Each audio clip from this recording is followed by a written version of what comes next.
Most people believe Jesus was a great teacher and a good example, but few really understand why he died on a cruel cross. These days, polling data is king.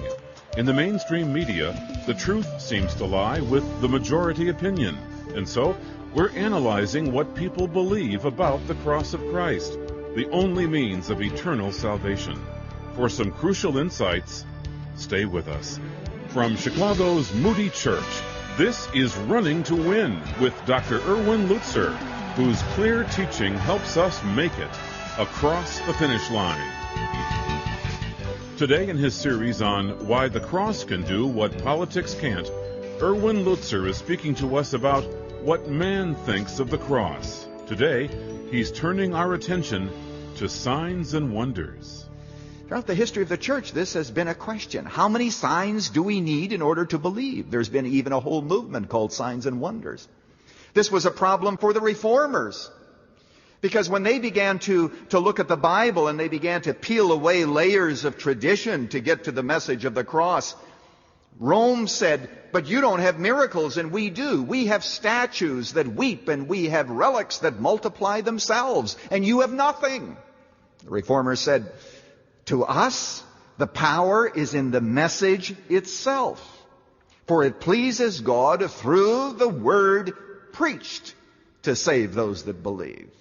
So there's always been that question. New Agers today, they like to say that we have signs. I remember years ago when Billy Graham was in India, there was a Hindu priest who challenged him to a healing duel.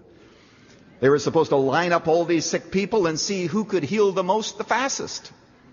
Well, I think Billy was wise in not taking him up on it. This man may have had some very interesting alien powers by which he may have been able to pull off some, quote, miracles, and Billy might not have looked very good in that context. But it is, you see, through the message that is preached, and New Agers say, we have the miracles. And people are saying today, maybe that's what the church needs, is a whole bunch of miracles. Apostle Paul says, the Jews are looking for signs and they're missing the whole point.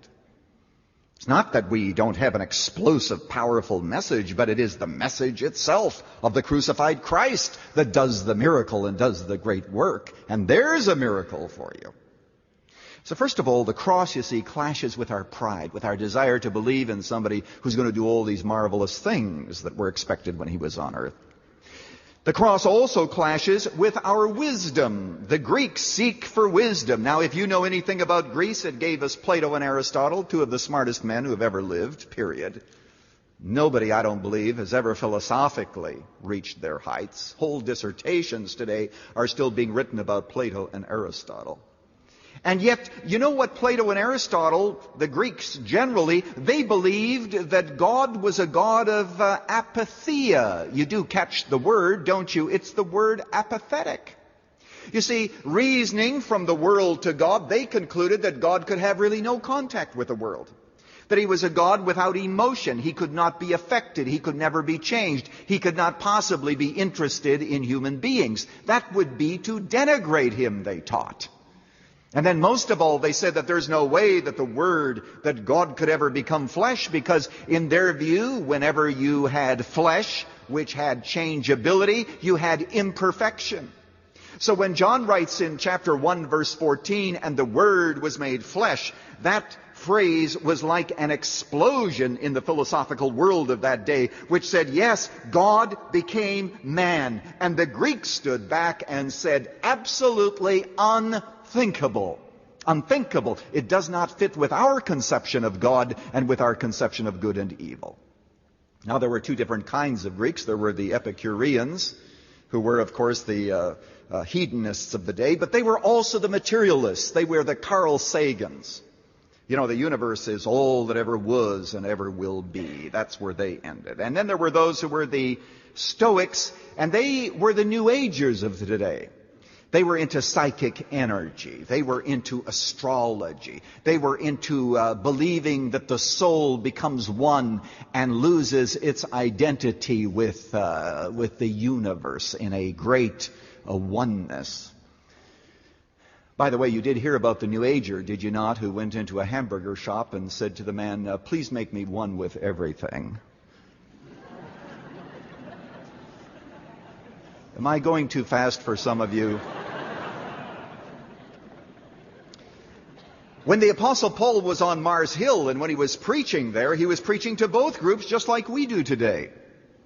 We preach to the materialists and we also preach to the New Agers. But there was one thing that they really did agree on, and that was that salvation was through ideas. Salvation was through human wisdom. Salvation was a matter of knowing things that we could figure out on our own. They were scandalized at the thought that God had to reveal to us something that we didn't know, because after all, we know enough, number one. And number two, they were offended at the very notion that God had to come to redeem man because we were that bad off.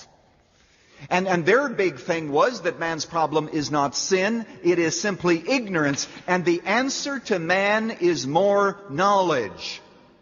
So they could not accept the cross, and to them it was plain foolishness. So you see, the cross clashes with our pride, it clashes with our wisdom, it also clashes with our values. Read this. For consider your calling, brethren, that there are not many wise according to the flesh, not many mighty, not many noble. But God has chosen the foolish things of the world to shame the wise, and God has chosen the weak things of the world to shame the things which are strong. And the base things of the world and the despised God has chosen. The things which are not. That's what he has chosen, that he might nullify the things that are, that no man should boast before God. In the early church, there were many different converts. In fact, Pliny tells us that people were converted from all different walks of life. And you had some who were rich, and you had some who were poor, and some who were educated. But by and large, Christianity flourished among the lower class. It always has. It flourished there not because it is intellectually indefensible, but usually those who are going through tough times recognize their needs. And there were many slaves in the empire, remember, in those days. And a slave, according to Greek teaching, was a tool. A slave was a thing without any rights, without any value, except insofar